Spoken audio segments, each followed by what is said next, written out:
Let's take a moment. Let's take a step back and let's really ask ourselves, what's up? Like, what the fuck is going on? And I knew that it was not necessarily the person that was getting on my nerves. Now, the person was getting on my nerves.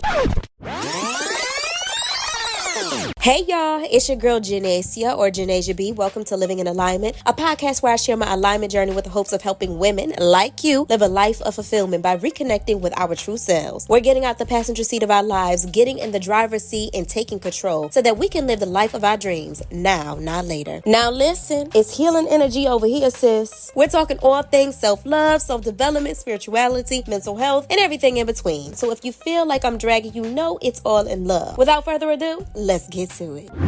Hey y'all, welcome back to another episode of Living in Alignment. How y'all doing today? Let me know. I really want to know. Before we get into this episode, I'm going to light this sage, set an intention, and pull a card. I light this sage with the intention to touch any and all people that it comes in contact with. I ask that the spirit of the universe speaks to us and gives us the wisdom that we need in order for us to live in alignment. Ashe. I'm also going to pull a card today, y'all. We're going to see what Spirit has to say. Ooh, okay. We got some good stuff. I've never seen this card before, y'all. I've never seen this card. So we pulled the Father of Wands. I'm using the Black Tarot deck by Nyesha Williams. The book says, the Father of Wands is a visionary leader. And the description of the card is a man giving a presentation in a field against a backdrop of the mountain. The Father of Wands embodies the fiery energy that comes with creating new strategies to replace old, outdated methods. He is ready to step back and take the lead when opportunities arise. The Father of Wands can motivate others with his expansive energy. He is a reminder that success requires discipline and commitment. In a reading, this card highlights the importance of shaking things up and walking the unbeaten path, bringing your imagination and dreams to reality. So we're looking at the motivation, the big picture, wisdom, inspirational speaking. And if we need to get into alignment, we need to think about the different choices we need to make around triggers and cycles. So I think this is interesting, y'all. This is really interesting. So in a nutshell, excuse me, y'all, I have a cold. When we're thinking about the Father of Wands, we're thinking about what it means to be successful. And when we think about success, we have to understand that discipline and commitment is required to be successful. Sometimes we may have to walk the unbeaten path. Sometimes we may have to shake things up. But when we shake these things up and when we walk this unbeaten path, we are bringing our imagination with us and we're making our dreams into reality. Whew, this is a good one. I think this is good for us to think about as we continue this conversation. So we're specifically talking about triggers, what causes them, the warnings, the coping mechanisms. And I figured that we'll have this conversation about triggers today because mental health is becoming more prominent in conversations. It's like at the forefront of conversations. Also, I'm seeing that the word triggered is being used by a plethora of people, and these people really don't know what the fuck being triggered is. They're confusing it with being uncomfortable, and it's not the same thing. So let me give y'all an example. So y'all, I was on the phone the other day with somebody, and I was triggered as fuck, and I knew I was triggered, and I'm gonna tell y'all how I knew I was triggered. We're on the phone, and everything that this person is saying is annoying. I'm agitated by them, and I'm just like, yo, am I being triggered? Like, they could say that the sky was purple, and I'm like, ugh, just disgusting. Like, you get on my nerves. And I had to say, okay, JahnaSia, let's take a moment. Let's take a step back and let's really ask ourselves, what's up? Like, what the fuck is going on? And I knew that it was not necessarily the person that was getting on my nerves. Now, the person was getting on my nerves, but it was how they were talking to me and how it was reminding me of something else, like another experience that I've had during my childhood. And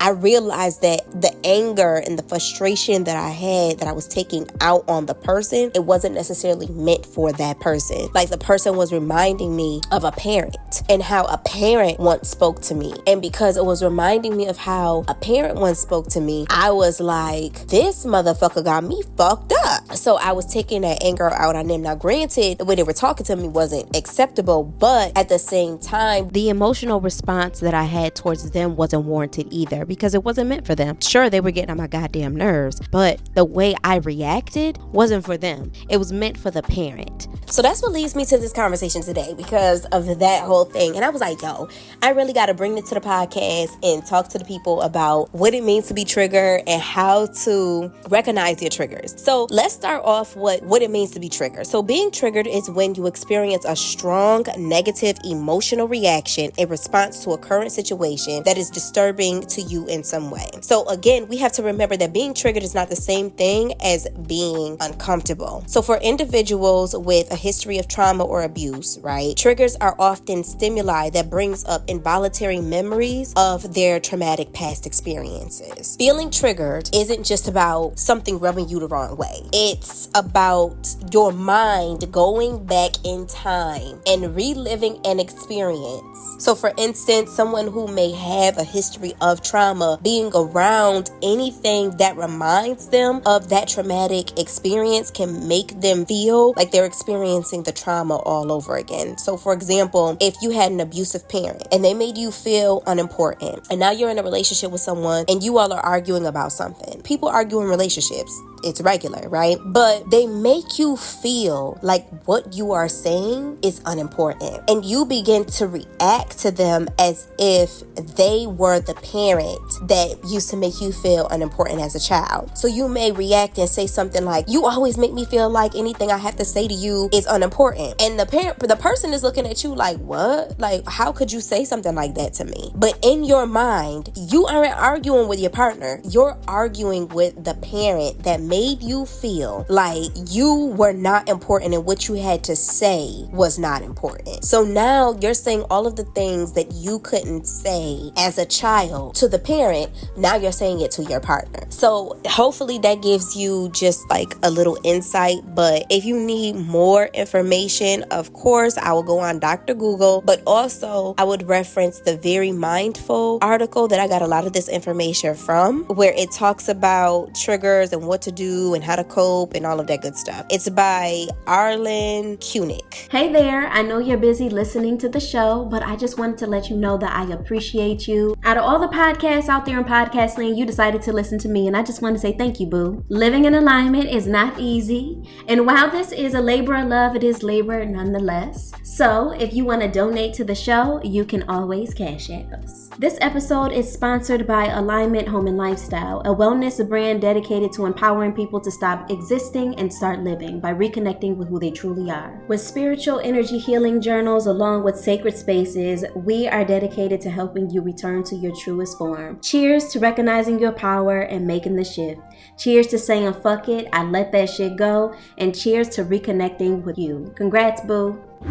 There are different types of triggers. There are internal triggers and then there are external triggers. So an internal trigger is anything that comes from within the person. It could be a memory, a physical sensation, or an emotion. So like I said before, when I was talking to the person that I was talking to, I was having an internal trigger because he was reminding me of the way that a parent used to speak to me. So it was a memory, or it was an emotion.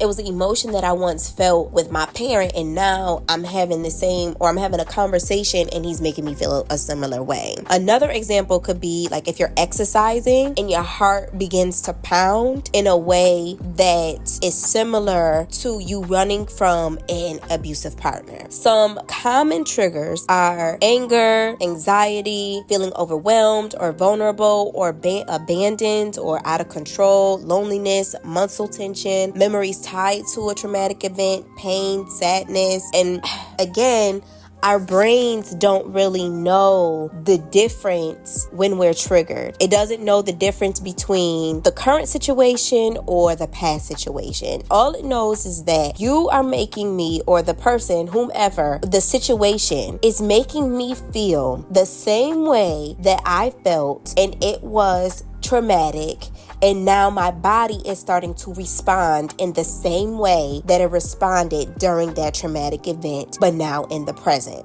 There was a podcast that I listened to that broke this down. I'm going to have to find it and put it in the show notes, but it talked about this in depth about how our brains function and how our brains try to protect itself from traumatic events. But our brains are essentially traveling back to the time in which the trauma happened. So again, whatever happened, whatever you felt, and the way your body responded at that time is now happening in the present. So now we have external triggers, and these come from a person's environment. So this can be a person, a place, a specific situation, and some examples include like a movie, a television show, or a news article that reminds a person of their experience. A person connected to the triggering experience or the traumatic experience. Arguing with a friend, a spouse, or a partner, like I said earlier. A specific time of day, certain sounds that reminds a person of a traumatic experience. Changes to a relationship or even ending a relationship. Significant dates such as holidays or anniversaries. It brings you back to the moment that the thing happened. Going to a specific location that reminds you of an experience. And also smells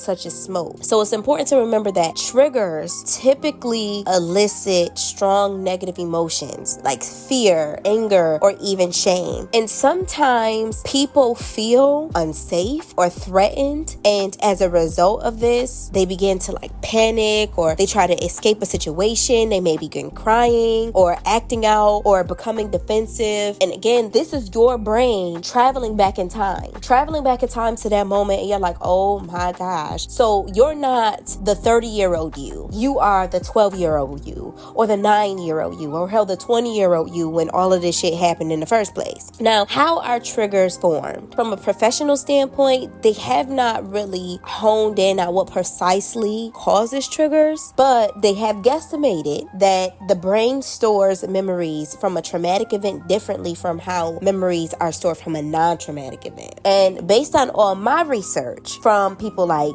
Dr. Joe Dispenza or Dr. Daniel Amen, everything is stored in the subconscious mind. And when a person is triggered or reminded of a troubling time, the brain interprets the present moment as the past. And the brain can't decipher the past from the present, which causes the body to experience the same symptoms as it once did during the original trauma. Now, triggers can cause an emotional reaction before a person even realizes what's upsetting them. I think it's interesting because it's like, yo, you're in a situation. Next thing you know, you're agitated, you're upset, your hands are clammy, your heart is pounding, and before you can even reason what is happening, what is going on, your body is already reacting. The triggers have a strong connection to sensory, so sight, sound, taste, or smell, and they're linked some way, something deeply ingrained to like a deeply ingrained habit of some sort,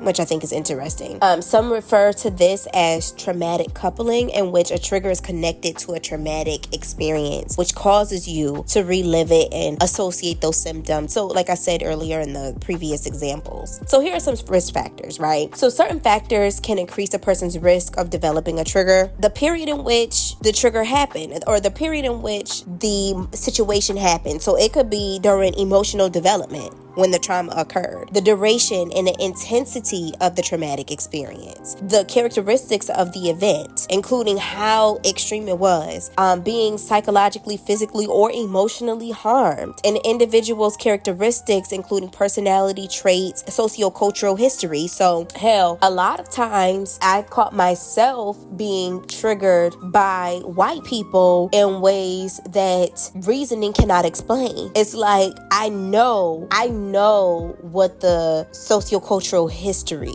that is associated with white people. And no, I may not have experienced slavery in the ways that our supposed ancestors, not to invalidate some, other people's experiences, but I have my own beliefs when it comes to slavery, but that's a podcast for another day. But I've never experienced being in chattel slavery. But when I see a white person, I am triggered in a way that reasoning does not explain. So I think that has everything to do with epigenetics. And again, that's another podcast for another day. But anyway, emotions experienced during and after the trauma, including fear, hopelessness, and shame, how much social support the person has before, during, and after the trauma.